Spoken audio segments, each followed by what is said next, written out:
महागणपतिं मनसा स्मरामि महागणपतिं మనసా స్మరామి.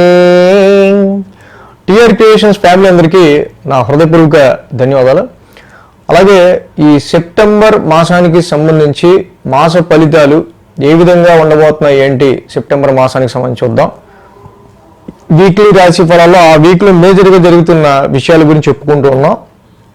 మాస ఫలితాల్లో మాత్రం కొంచెం క్షుణ్ణంగా finance, health, job, marital life, marriage and ఇతరత్ర ఇన్వెస్ట్మెంట్స్, జాబ్ ఆపర్చునిటీస్, వీటన్నిటి గురించి కూడా డిస్కస్ చేసుకుంటూ ఉన్నాం. ఈ సెప్టెంబర్ మాసంలో మనం మేజర్గా చూసినట్టయితే ఇక్కడ మెయిన్ ఈవెంట్ సెప్టెంబర్ మాసానికి మనం ఉన్నది చంద్రగ్రహణం ఉంది. ఆల్రెడీ చంద్రగ్రహణం గురించి మనం వీడియోస్ చేసుకున్నాం. ఏ రాశికి ఎలాంటి ఫలితం కలుగుతుంది అనే వీడియోస్ కూడా అన్ని రాశులకి ఈ చంద్రగ్రహణానికి సంబంధించి మనం చేసుకోవడం జరిగింది. సెప్టెంబర్ 7వ తారీఖు చంద్రగ్రహణం ఉంది. 10వ తారీఖు ఉండ్రాళ్ళ పెద్ద, 14 భానుసప్తం ఉంది. 20వ తారీఖు మాస శివరాత్రి. ఇక 22వ తారీఖు నుంచి మనకి దేవీ నవరాత్రులు ప్రారంభమవుతూ ఉన్నాయి. అలాగే 30వ తారీఖు ఈ మాసం వచ్చి దుర్గాష్టమి. సో మొత్తంగా మేజర్ ఈవెంట్స్, మెయిన్ ఈవెంట్స్ ఇవిగా ఈ సెప్టెంబర్ మాసంలో మనకు ఉన్నాయి. ఇక గ్రహాల యొక్క గోచారం విషయానికి వస్తే శని అక్కడ మీన రాశిలో ఆయన అక్కడ ట్రాన్సిట్లో ఉన్నారు వక్ర స్థితిలో. గురు భగవానుడు కూడా మిథున రాశిలో ట్రాన్సిట్లో ఉన్నారు. రాహువు కుంభరాశిలో గోచారంలో ఉంటూ ఉన్నారు. ఇక ఈ మాసం మనం చూస్తే కనుక 15వ తారీఖు నుంచి కూడా అన్ని మాసగ్రహాల్లో మార్పులు గమనించడం జరిగింది. 14వ తారీఖు కుజుడు కన్యా రాశి నుంచి తులకి మారుతున్నాడు. 15వ తారీఖు వరకు బుధుడు అక్కడ సింహరాశిలో, 15 నుంచి మళ్ళీ కన్యా రాశిలోకి వస్తున్నారు. 15వ తారీఖు వరకు కూడా శుక్రుడు కర్కాటకంలో, తర్వాత సింహరాశిలోకి వస్తున్నారు. రవి కూడా 17వ తారీఖు వరకు కూడా ఆయన సింహరాశిలో, తర్వాత కన్యా రాశిలోకి వస్తూ ఉన్నారు. ఈ విధంగా కుజ, బుధ, శుక్ర, రవి మాసగ్రహాలన్నింటిలో కూడా సెప్టెంబర్ 15వ తారీఖు నుంచి అంటే సెప్టెంబర్ 3-4 వారాల్లో అన్ని గ్రహాల్లో మార్పులు గమనించడం జరిగింది. కాబట్టి మేజర్ చేంజెస్ అనేవి సెప్టెంబర్ 3-4 తారీఖుల్లో చాలా వరకు కూడా చేంజెస్ అనేవి ఏర్పడుతూ ఉంటాయి అన్ని రాశుల వాళ్ళకి సంబంధించి. సో కాబట్టి ఈ విధమైన గ్రహస్థితి ఆధారంగా ఈ యొక్క సెప్టెంబర్ మాసంలో 12 రాశుల వారికి సంబంధించి ఫలితాలు ఏ విధంగా ఉండబోతున్నాయి అనేది మనం ఇప్పుడు చూద్దాం. మకర రాశి వారికి సంబంధించుద్దాం. మకర రాశి వారికి సంబంధించి చూస్తే కనుక ఈ యొక్క మాసం సెప్టెంబర్ మాసం వీరికి అనుకూలిస్తున్న గ్రహాల విషయానికి వస్తే తృతీయంలో శని భగవానుడు, అష్టమంలో శుక్రుడు, దశమంలో కుజుడు. సో దిగ్బలం ఉండటం వల్ల కుజుడికి మొత్తంగా 3 గ్రహాల యొక్క అనుకూలత మకర రాశి వారికి యోగిస్తుంది ఈ యొక్క మాసం సెప్టెంబర్ మాసం. మకర రాశి వారికి మనం మెయిన్గా చూసినట్టయితే కనుక ఈ మాసంలో రాశ్యాధిపతి అయిన శని గురించి చెప్పుకోవాలి. స్త్రీ భోగంచ మనస్సౌఖ్యం, బుద్ధి యత్నాది సిద్ధికృత్, స్వస్థాన ప్రాప్తి ఆరోగ్యం, రవిపుత్రే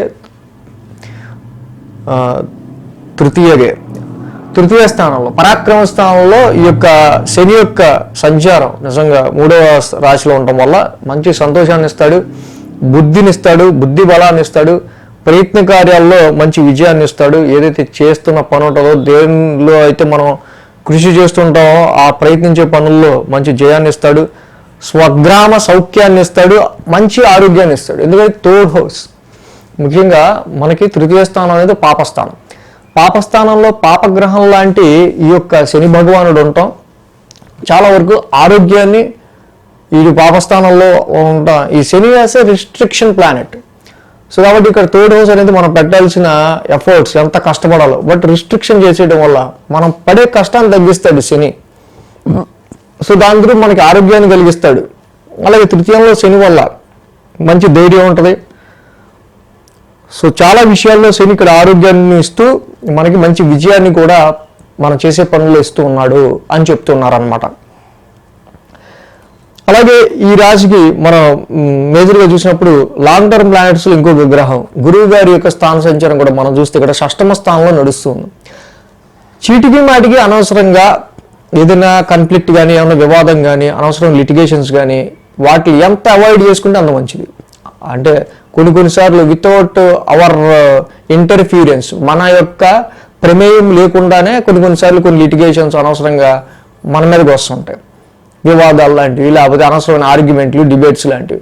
బట్ ఎప్పుడైతే ఇక్కడ ఈ 6వ స్థానంలో గురుడు ఉన్నాడో సో వీటిలన్నింటినీ మీరు అవాయిడ్ చేసుకోవటం, అంటే చిన్న గొడవని చిన్నదాంతో వదిలేస్తే ఎటువంటి ఇబ్బంది ఉండదు. ఇది అంతవరకు సాగదీస్తే అంతవరకు వెళ్ళే ఆస్కారాలు ఉంటాయి. కాబట్టి గురు భగవానుడు ఇక్కడ 6th హౌస్లో ఉండటం వల్ల ఈ ఎక్స్పాన్షన్ ఆఫ్ కన్ఫ్లిక్ట్ అనేది దేనిలో అయినా సరే, లోన్స్ విషయంలో అయినా సరే, లోన్స్ అప్పులు తీసుకునే విషయంలో అయినా సరే, ఆరోగ్యపరమైన విషయాల్లో అయినా సరే కొంచెం జాగ్రత్తగా ఉండడం మంచిది. అలాగే మీ యొక్క గురువు గారి యొక్క 6వ స్థాన సంచారంలో మీ కొలీగ్స్తో కావచ్చు, రిలేటివ్స్తో కావచ్చు, నైబర్స్తో కావచ్చు, చీటికి మాటికి లేనిపోని చిన్న చిన్న పరపత్యాలు తీసుకొస్తూ ఉంటుంది. సో ఈ విషయంలో కొంచెం జాగ్రత్తగా ఉండటం. ల్యాక్ ఆఫ్ కోఆపరేషన్ ఏంటి, ఇదివరకు మనకి హెల్ప్ చేసిన వాళ్ళు కూడా ఈ టైంలో అంత రెస్పాండ్ అవ్వట్లా, మనకి ఆపర్చునిటీ ఇచ్చేవాడు కావచ్చు, లేకపోతే కొన్నిసార్లు ఏదైనా రెఫరెన్స్ ఎదుగుదామా అంటే రెఫరెన్స్ ఇచ్చేవాళ్ళు కూడా కావచ్చు. ఎందుకంటే గురుబలం తక్కువ ఉంది, అంటే మీకు సాయం చేసేవాళ్ళే కొంచెం తక్కువ పొజిషన్లో ఉండే ఆస్కారాలు ఉంటాయి ఇక్కడ. సో అలాగే ఈ రాశికి మెయిన్గా చూస్తే సో ఇక్కడ 15వ తారీఖు వరకు కూడా శుక్రుడు 7వ, తర్వాత 8వ స్థానంలో వస్తున్నారు. సో ఏదైనా 7వ స్థానంలో ఉన్న ఈ యొక్క శుక్రుడి వల్ల అంత పెద్ద ప్రయోజనమే ఉండదు. బట్ 8వ స్థానంలో 15వ తారీఖు నుంచి మనం తీసుకుంటే కొంతవరకు అదర్ సోర్సెస్ ఆఫ్ ఇన్కమ్ కావచ్చు, మీ పార్ట్నర్స్ వెల్త్ కావచ్చు, సో ఈ ఫైనాన్షియల్గా కొంచెం అదర్ సోర్సెస్ ఆఫ్ ఇన్కమ్కి సంబంధించిన విషయాల్లో కొంత ప్లస్ పాయింట్ అనేది మనకు కనిపిస్తూ ఉంది. కాకపోతే ఈ మకర రాశి వాళ్ళకి ఎంత డబ్బులు వస్తే అంత సరిపోయే పరిస్థితులు ఏర్పడుతూ ఉంటాయి. ఇక్కడ ధనస్థానంలోనే ఆర్థిక పరమైన స్థానంలోనే రాహు ఉన్నాడు ఇక్కడ. సో రాహు ఉండటం వల్ల ఎంత డబ్బులు వచ్చినా సరిపోవు, ఎందుకంటే ఖర్చులకి దానికి మించి ఉంటూ ఉంటాయి.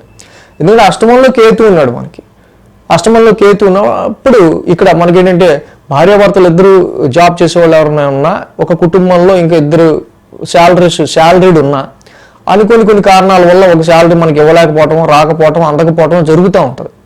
సో కాబట్టి ఇక్కడ ఫైనాన్షియల్గా మనకి అదర్ సోర్స్ ఆఫ్ ఇన్కమ్ కొంతవరకు కట్ అవడం వల్ల మన దగ్గర ఉన్న డబ్బుల్నే ఎక్కువగా వాడాల్సి వస్తూ ఉంటుంది. కాబట్టి ఫైనాన్షియల్ కండిషన్స్కి సంబంధించి, మనీ రిసోర్సెస్కి సంబంధించి, ఫైనాన్షియల్ యూటిలైజేషన్, ఆర్థిక పరంగా మనీకి సంబంధించి యూటిలైజేషన్కి సంబంధించిన విషయాల్లో ఒక ప్లానింగ్ అనేది మకర రాశి వాళ్ళకి అవసరంగా కనిపిస్తూ ఉంది.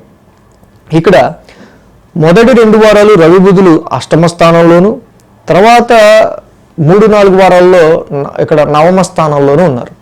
సో ఇక్కడ రవి బుధులు ఇక్కడ 8వ స్థానంలో ఉండొచ్చు కావచ్చు, తర్వాత భాగ్యస్థానంలో ఉండదు కావచ్చు. రవి యొక్క సంచారం ఇక్కడ మనకి 8మంలోనూ యోగించదు, 9మంలోనూ యోగించదు. కాబట్టి ఇక్కడ మనకి ప్రజెంట్ ఈ మాసంలో మేజర్గా ఇక్కడ మనం తీసుకున్నట్టయితే కనుక ఈ రాశి వాళ్ళకి సంబంధించి ఆరోగ్యపరమైన విషయాల పట్ల, ఆర్థికపరమైన విషయాల పట్ల సో ఓకే, ఈ మాసంలో 3-4 వారాల్లో కూడా కొంచెం మనకి ఎంత బాగా బిజినెస్ రన్ అయ్యే వాళ్ళకి కూడా ఎంత కొంచెం సరే పోయిన నెల కంటే ఈ నెల కొంచెం తగ్గింది అన్నట్టుగా పరిస్థితులు ఉండే ఆస్కారాలు ఉంటాయి. సో కాబట్టి ఈ విషయాల్లో, ఆర్థికపరమైన విషయాల్లో కూడా సో కొంత ఇక్కడ ఏంటంటే మనకి ఇన్కమ్ కంటే కొంచెం ఎక్స్పెండిచర్, అంటే ఇయర్లీ పెట్టుకునే టార్గెట్స్ రీచ్, కొన్ని కమిట్మెంట్స్ రీచ్ చెల్లించాల్సిన డబ్బులు, ఇలాంటివన్నీ ఏవేవో ఉంటూ ఉంటాయి. సో ఇవన్నీ ఎక్కువ ఉన్నాయి. సో కాబట్టి ఇక్కడ గురుడు 6మంలో ఉండటం, ఆరోగ్యానికి సంబంధించి ఇలాగే మనం ఎందా చెప్పుకున్న కాన్ఫ్లిక్ట్స్కి సంబంధించిన విషయాల్లో కొంచెం కేర్ తీసుకుంటూ ఉంటాం. 8మంలోను 9మంలోను రవి బుధుల యొక్క సంచారం పెద్ద అనుకూలించేది కాదు. కాబట్టి ఇక్కడ ఫైనాన్షియల్ సేవింగ్స్ విషయంలో కావచ్చు, ఇంకా మనీ యూటిలైజేషన్ విషయంలో కొంచెం కేర్ తీసుకోవటం. ఇక మెయిన్గా ఏంటంటే ఇక్కడ 10వ స్థానంలోనే కుజుడి యొక్క సంచారం జరుగుతూ ఉంది. సో కుజుడు దిగ్బలంలో ఉంటాడు, జనరల్గా 10వ స్థానంలో కుజుడు యోగిస్తాడు. కుజుడు పర్వాలేదు, నథింగ్ టు వర్రీ. సో అలాగే ఈ మకర రాశి వాళ్ళకి మేజర్గా మనం తీసుకున్నట్టయితే కనుక రవి 8వ స్థాన సంచారం, మొదటి 2 వారాలు కూడా రవి సింహరాశిలో ఉంటూ ఉన్నారు కేతువుతో కలిసి. కాబట్టి ఇక్కడ ఇంట్లో సత్తగారి మామగారికి సంబంధించిన విషయాలు కావచ్చు, ఇన్హెరిటెన్స్కి సంబంధించిన విషయాల్లో కావచ్చు, అదర్ సోర్సెస్ ఆఫ్ ఇన్కమ్కి సంబంధించి ఇన్కమ్ ట్యాక్స్, ఇన్సూరెన్స్ క్లెయిమ్స్ విషయాల్లో డెసిషన్స్ తీసుకునేటప్పుడు కొంచెం జాగ్రత్తగా తీసుకోవాల్సిన అవసరం ఉంది. సో కాబట్టి జపాకుసుమ సంకాసం, రవి నవగ్రహ శాంతి మంత్రం చదువుకోవటం చాలా చాలా మంచిది. గురుబలం తక్కువగా ఉంది. గురుబలం తక్కువగా ఉండటం వల్ల చాలా వరకు కూడా సంఘంలో మీ కీర్తి ప్రతిష్టలు తగ్గినట్టు ఉంటూ ఉంటుంది. కాబట్టి ఈ గురుబలం తగ్గటం వల్ల తప్పకుండా ఈ దేవానాంచ ఋషినాంచ గురువు గారికి గురు నవగ్రహ శాంతి మంత్రం నిత్యం చదువుకోవటం, కేజింపావు శనగలోకి ఎల్లో క్లాత్ దానం చేయడం చాలా మంచిది. ఇంకొకటి విష్ణు సహస్రనామ పారాయణం చేసుకోవటం వల్ల ఇక్కడ ఫారెన్ ట్రావెల్స్ కావచ్చు, హైయర్ ఎడ్యుకేషన్కి సంబంధించిన విషయాల్లో కావచ్చు, లైఫ్ గ్రోత్కి సంబంధించిన విషయాల్లో కొంత ఫార్చ్యూన్ అండ్ లక్ అదృష్టానికి సంబంధించిన విషయాల్లో కొంత మెరుగుదల కోసం విష్ణు సహస్రనామం పారాయణం చేసుకోవటం ఈ రాశి వాళ్ళకి చాలా మంచిది. So thanks for watching. అలాగే ఎప్పుడు నిజంగా అష్టమ రవికేతువుల యొక్క ప్రభావం వల్ల ఈ రాశికి హెల్త్ పరంగా కావచ్చు, అదర్ సోర్సెస్ ఆఫ్ ఇన్కమ్కి సంబంధించిన విషయాల్లో కావచ్చు, షష్టమంలో గురుడి వల్ల వీళ్ళకి ఎప్పుడు కాన్ఫ్లిక్ట్స్, ఇవి వివాదాలు, ఆర్గ్యుమెంట్లు లాంటివి ఎప్పుడు ఏర్పడవచ్చు, ఇలాంటివి మనం వీక్లీ రాశి ఫలాలు కూడా ఫాలో అయితే పర్టికులర్ ఆ డేట్స్లో ఏ రోజు ఇవి ఏర్పడుతున్నాయి, ప్రత్యేకించి ఆ వారం ఏ రెమెడీస్ చేసుకుంటే బాగుంటుంది ఇంకా బాగా తెలుస్తుంది. So thanks for watching TR creations. ధన్యవాదాలు. ఈ వీడియో కనుక మీకు నచ్చినట్లయితే లైక్ చేయండి, షేర్ చేయండి. మరిన్ని అప్డేట్స్ కోసం సబ్స్క్రైబ్ చేయడం మాత్రం మర్చిపోకండి.